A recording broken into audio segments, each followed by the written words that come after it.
បានចុះអាប់ហើយពីទឹកមិញយើងនឹងជាជាក់ដែរចានេះខាំទៅលើខាំតាមដាំជឿតែមើលតាមទូរស័ព្ទហើយយកខ្លួនតែបើយកនេះជាក់ខ្លួនណាស្អាតមានបាទចូលមកឃើញឥឡូវពេលនេះចុះអាប់ហើយតិចមកយកឥឡូវចេញអាប់មកហើយយ៉ាអាប់មកប្រៃហើយហើយផ្សែងហើយស្អាតណាស់បាទមកយកតិចបាទឥឡូវឡើងចុះអាប់ហើយតែមើលតាមទូរស័ព្ទទៅឃើញមែនទេចឹងបងប្អូនមានហាននេះតាមមកជំនាញខាងនោះវាជាចលងភ្នំដល់ពេលចលងភ្នំ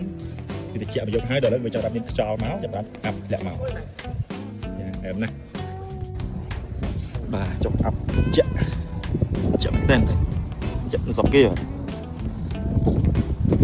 បែកផ្សែងលើកទី1ហើយបានឃើញស្ទាបអញ្ចឹងក្នុងទូរស័ព្ទគឺមើលអត់ទៅឃើញអាប់ទេតែបើមើលពេញតបឃើញស្អាតជាក់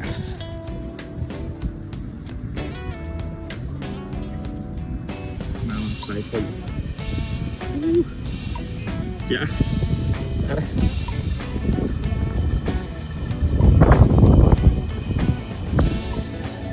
ឡើយ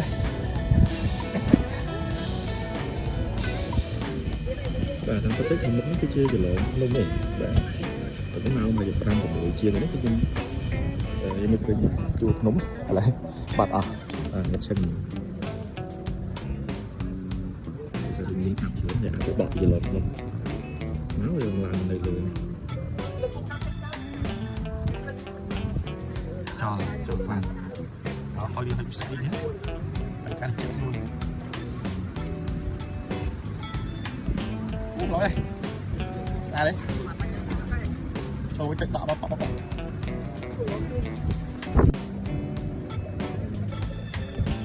คือจะชอบบอกเมาเลยมองมันจะหายเสียงเนาะเสียงรับเลยจะทางปิ๊กแหลกตึกหมับไปปะ